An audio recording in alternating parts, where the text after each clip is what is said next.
Hello and welcome to another composing tricks video.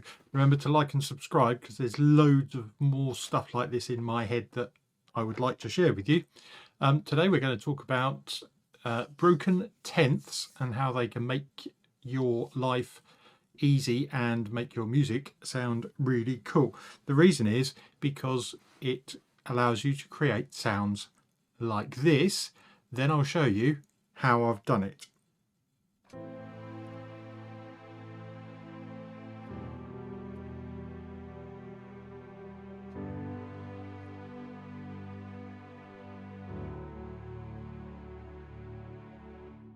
Okay, sounds pretty cool.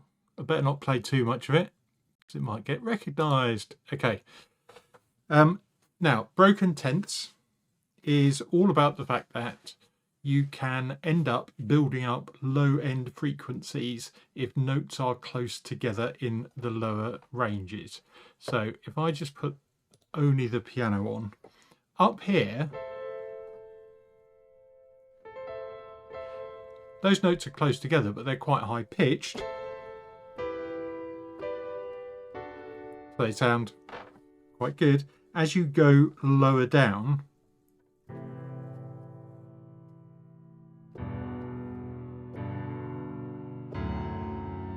the notes sort of somewhat merge together.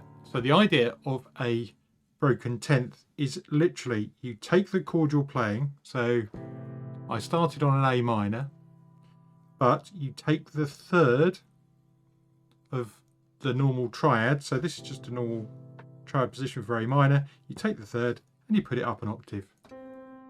So now you're playing. What I did was the same for E minor.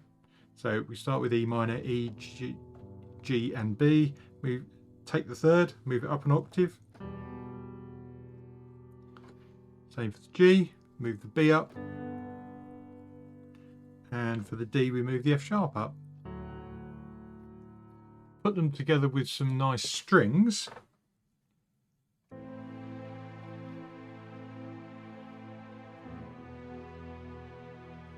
And you can come up with all sorts of combinations.